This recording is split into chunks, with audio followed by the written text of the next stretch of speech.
What's going on, everybody? This is your boy, the Sports Dr. Spock, Mickey Coleman, coming at you with another hot video.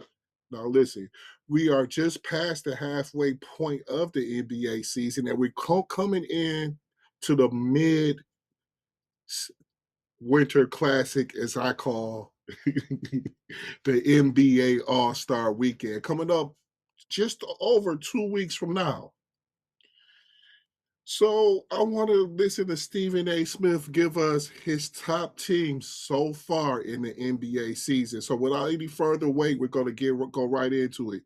Go ahead, Stephen A.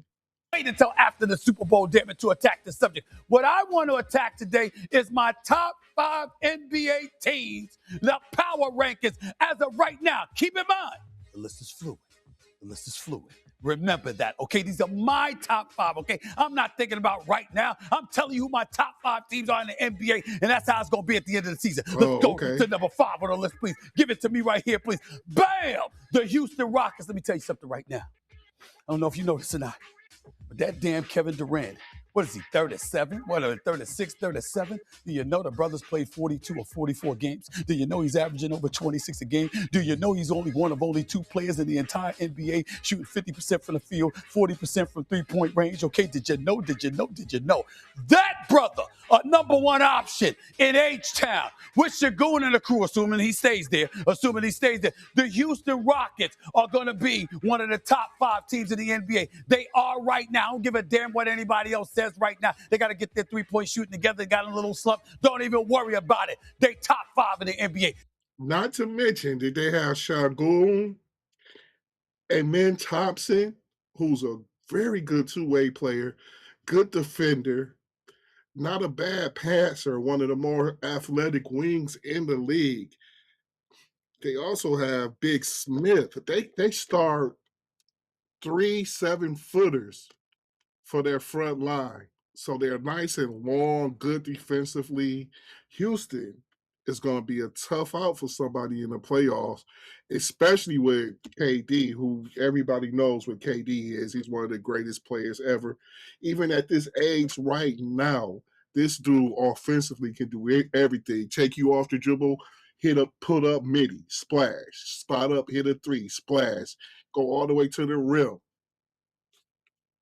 and score.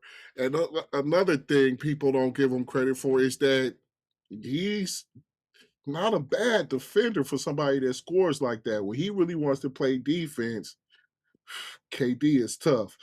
Houston is a great pick at number 5. That is going to be one of the tougher teams in the West. And they match up real good with Oklahoma City because they're big in the front line too. Yeah, they top 4 right now. Give it to me right now, please. Bam! Right here. The Denver Nuggets. Didn't I just tell y'all? There was 2 players that was averaging 50% shooting from the field, 40% shooting from three-point range, averaging over 25 a game. One of them was Kevin Durant. The other dude was Nikola Jokic. Did you know that he ain't been playing since late December? Did you know that he's missed the last 14 games? Did you know that despite that dude being out, the Denver Nuggets are 9-5 without him? Did you know that cat Peyton Watson is averaging about 23 a game? Are you paying attention to the Denver Nuggets? Because he's coming back. He's coming back. I'm talking about that dude, Nikola Jokic. He's coming back. And when he's back, when you add to that what they have done with this squad in terms of adding a couple of good, make sure you added some depth to your squad, the Denver Nuggets are going to be a team to be reckoned with. Make no mistake about it. They top 4. They top 3. Give me top. Didn't even mention Jamal Murray, who was averaging about 25 a game.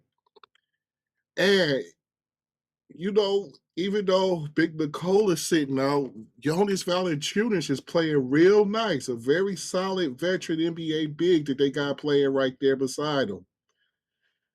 Not to mention Peyton Watson, and also low-key playing real good for them.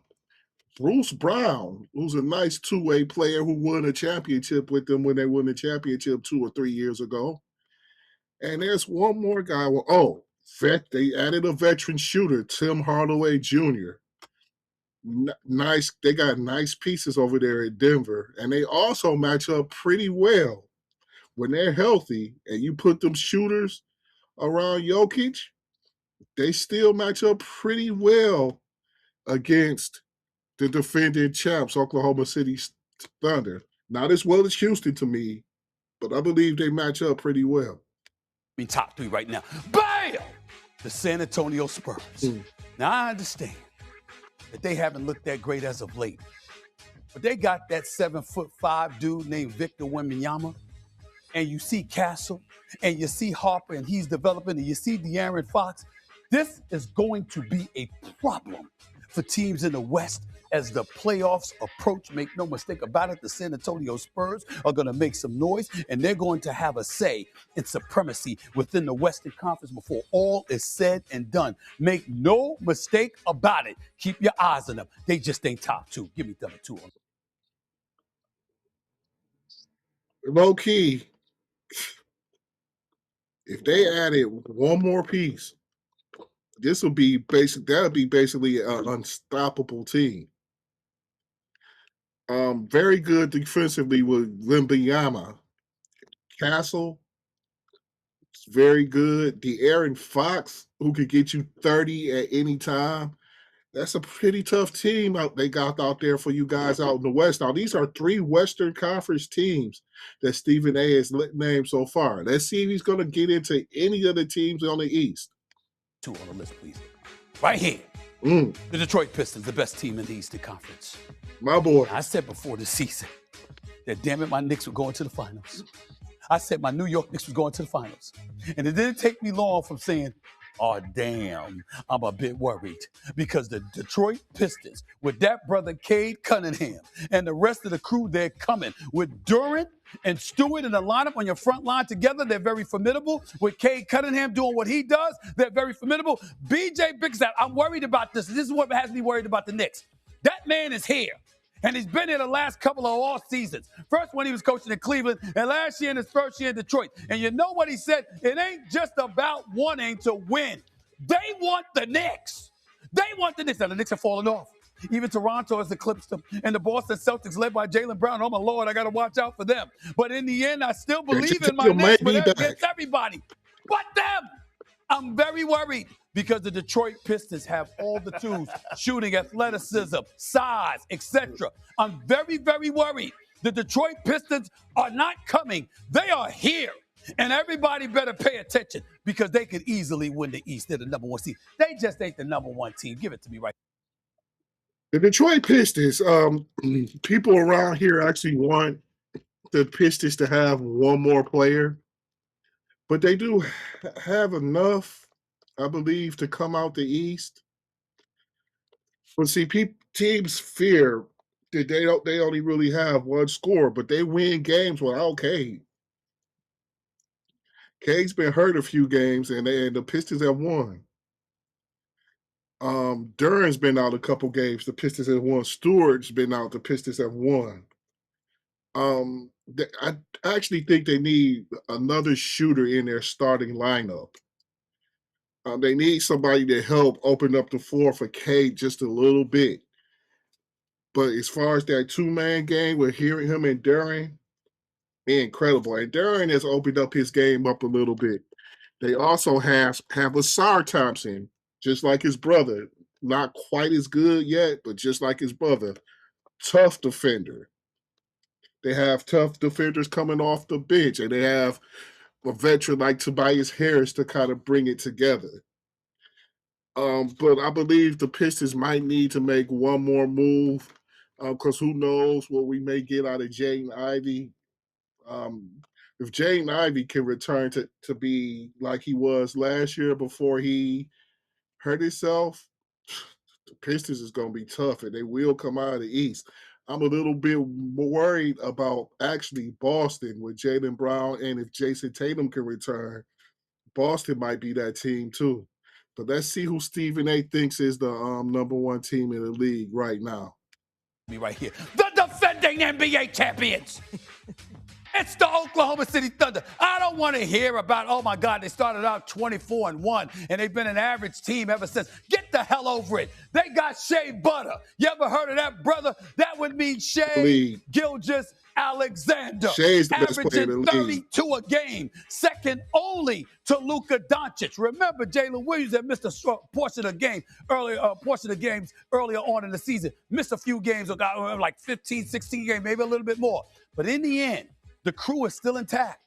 Holmgren is still there. Jay Williams is still there. Shea Butter is still there. The depth, the defensive prowess, all of it is still there. Their only kryptonite has been going against the San Antonio Spurs, which I think they might figure out. In the end, top 5. There you have it. It's Oklahoma City, it's Detroit, it's San Antonio, it's Denver, and it's you. You. What do you think about Stephen A's top 5 list? I think it's pretty accurate. I'm going to put an honorable mention in there because I like the way this team plays. The Phoenix Suns.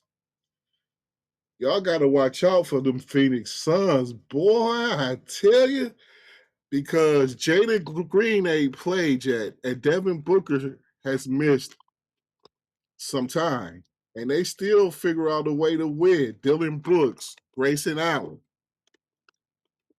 2 pests.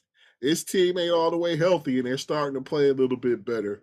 So my honorable mention in there would be the Phoenix Suns, and you can't count out the New York Knicks, especially if they figure out the rest of the teams in the East.